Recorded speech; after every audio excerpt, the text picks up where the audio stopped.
Hi everyone, and welcome back to this week's episode of I've Been Playing. Today is going to be a kind of a short one, because we are talking about new Pokémon Snap. I imagine most people know the premise behind Pokémon Snap, but the whole thing is that you are taking pictures of various Pokémon. And the reason it's called new Pokémon Snap is because there was one that came out, I think it's something around 20 years ago now, which is kind of terrifying to me personally, but it's quite old at this point. Except this new one, obviously, because it just came out not too long ago. Now, I never played the original Pokémon Snap. I didn't have anything to play it on. And in fact, I'm not super familiar with Pokémon either, because I think I watched the movies, but I never played any of the games other than the demos that were in stores, and I never really watched the TV show either. I was, however, always interested in playing it, and I will hopefully get around to another Pokémon game soon, but that's beside the point. We were talking about Pokémon Snap. So as I said, in terms of premise, this one it's just, you go around taking pictures of Pokemon. That's why it's called Pokemon Snap. Everyone knows that. But because this one is more recent and there are approximately 1 million Pokemon now,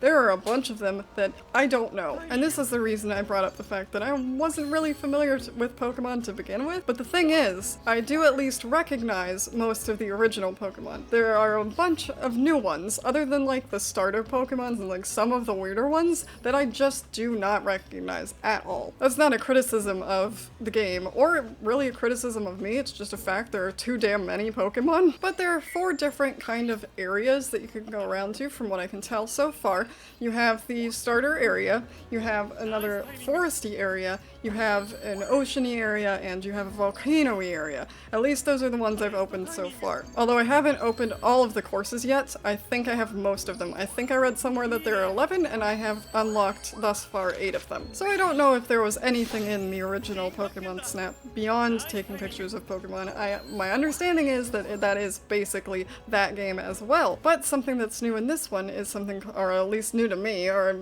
possibly new to the franchise, possibly new to Pokemon in general, is the idea and the concept of Illumina Pokemon. There are these special flowers on each of the islands and areas you can go around to that will illuminate at night. And there are specific special Pokemon also that I don't know if they're new types of Pokemon or if they are just upgrade. Maybe they're shinies. I don't know what they are. Although I think shinies do exist in the game, but I think they're different. But in any case, they're massive Pokemon that are special from the other Pokemon in certain ways because when they interact with the Illumina, they glow. First of all, they illuminate, hence the name, I'm sure. But they also have some other special features as well. So really your main goal is researching them more than anything else. I mean, obviously all of the other Pokemon, and I think there are 200 in the game. They're not all in the game.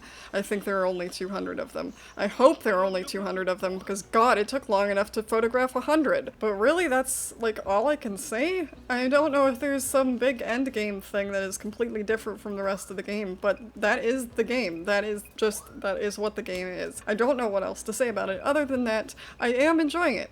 I got stuck into it for quite a few hours the other night. I had a lot of fun with it. It is a little repetitive, because, I mean, it's just taking pictures of Pokemon, and I feel like sometimes I should get better scores than I do, or maybe just some of the requests don't make much sense. Some of them are easy, some of them are much more difficult, and I know I could look them up, but I don't know if I'm compelled to look them up personally, and even the compulsion to complete every level of every photograph for every Pokemon in the Pokédex is not that big of a draw for me. I am trying, but it's not something that I will probably find myself coming back to if and when I reach the quote-unquote end of the game. I'm assuming there is an actual ending, right? But I've enjoyed it. I imagine if the nostalgia is there, you'll definitely enjoy it as well. It's definitely a cute little Pokemon game, as I imagine the first one was. And I'm sure, any kids especially, obviously, who are into Pokemon even now, would enjoy it as well. Well, I said it was going to be a short one. Those are my thoughts on the new Pokemon Snap. If you've been playing, let me know in the comments what you think of it, if you have any nostalgia for the game or not, because obviously I don't,